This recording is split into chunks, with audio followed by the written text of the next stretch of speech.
નમસ્કાર. આપણા બધાના ઘરમાં જ્યારે દીકરીનો જન્મ થાય ને તો એ એક ઉત્સવ જેવો માહોલ હોય છે, ખરું ને? પણ એ ખુશીની સાથે સાથે ઘણા મા બાપના મનમાં એક ચિંતા પણ હોય છે, દીકરીના ભવિષ્યની, એના ભણતરના ખર્ચની. તો ચાલો આજે આપણે સાથે મળીને સમજીએ કે ગુજરાત સરકારની આ વહાલી દીકરી યોજના આ ચિંતાને કેવી રીતે હળવી કરી શકે છે.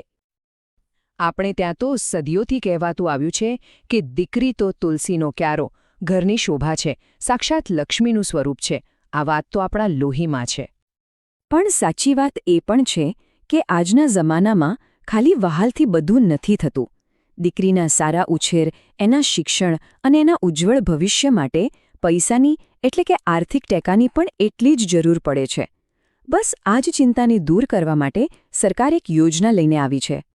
અને એ યોજનાનું નામ છે વહાલી દીકરી યોજના. નામ પરથી જ ખબર પડી જાય ને. આ યોજના આપણી દીકરીઓને મજબૂત, સશક્ત અને પગભર બનાવવા માટે જ છે.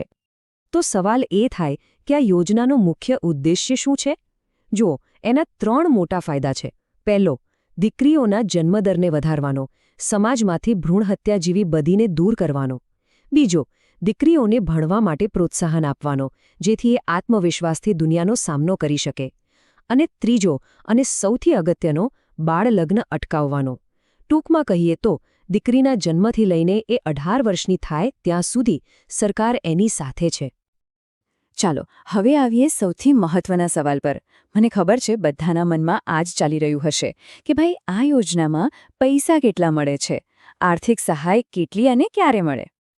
તો સાંભળો, આ યોજના હેઠળ સરકાર તરફથી કુલ 1,10,000 રૂપિયાની આર્થિક સહાય મળે છે. 1,10,000. આ રકમ દીકરીના ભવિષ્ય માટે એક મોટો આધાર બની શકે છે. પણ હા, આ 1,10,000 એકસાથે નથી મળતા અને એની પાછળ એક બહુ જ સારો વિચાર છે. આ રકમ દીકરીના જીવનના 3 મુખ્ય પડાવ પર મળે છે. પહેલો હપ્તો 4,000 રૂપિયાનો, એ ત્યારે મળે જ્યારે દીકરી પહેલા ધોરણમાં એડમિશન લે. બીજો હપ્તો 6,000 રૂપિયાનો, જ્યારે એ 9મા ધોરણમાં પહોંચે ત્યારે. અને સૌથી મોટો છેલ્લો હપ્તો પૂરા 1,00,000 રૂપિયાનો, એ દીકરી 18 વર્ષની થાય ત્યારે મળે છે, જેથી એ આગળ ભણી શકે કે પોતાનો કોઈ નાનો મોટો વ્યવસાય શરૂ કરી શકે. બસ શરત એટલી જ કે એના લગ્ન 18 વર્ષની ઉંમર પછી જ થવા જોઈએ. યોજના તો જોરદાર છે, પણ હવે સવાલ એ છે કે આનો લાભ કોને મળી શકે? શું આ બધા માટે છે?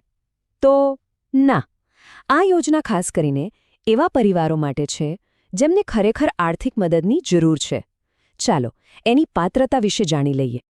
તો જુઓ, મુખ્યત્વે 3 શરતો છે જે યાદ રાખવી બહુ જરૂરી છે. પહેલી શરત, પરિવારની વાર્ષિક આવક એ 2 લાખ રૂપિયા કે એનાથી ઓછી હોવી જોઈએ. બીજી શરત, દીકરીનો જન્મ એ 2 ઓગસ્ટ 2019ના દિવસે અથવા એના પછી થયેલો હોવો જોઈએ, કેમ કે યોજના ત્યારે જ શરૂ થઈ હતી. અને ત્રીજી શરત, આ લાભ પરિવારની પહેલી 2 દીકરીઓ સુધી જ મર્યાદિત છે.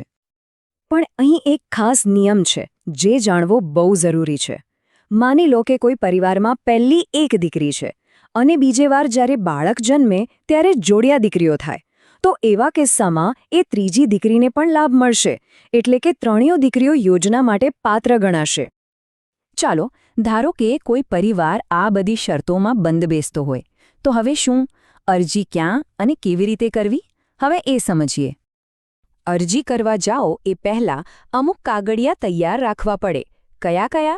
તો સૌથી પહેલાં તો દીકરીનો જન્મનું પ્રમાણપત્ર, પછી માતા-પિતા બંનેના આધાર કાર્ડ, રહેઠાણનો પુરાવો, આવકનો દાખલો જે મામલતદાર ઓફિસમાંથી મળશે, અને છેલ્લે બેંકની પાસબુકની એક કોપી, કેમ કે પૈસા સીધા ખાતામાં જ આવશે.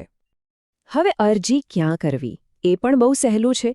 જો ગામડામાં રહેતા હો તો તમારી નજીકની આંગણવાડીમાં જઈ શકો છો, અથવા તો ગ્રામ પંચાયતની ઓફિસમાં. અને જો શહેરમાં રહેતા હો તો ત્યાં પણ આંગણવાડી કેન્દ્ર અથવા તો જે મહિલા અને બાળ વિકાસ અધિકારીની કચેરી હોય ત્યાં જઈને ફોર્મ ભરીને જમા કરાવી શકાય છે. આ બધી વાતમાં એક વસ્તુ એવી છે જે ભૂલવાની ભૂલ બિલકુલ ન કરતા.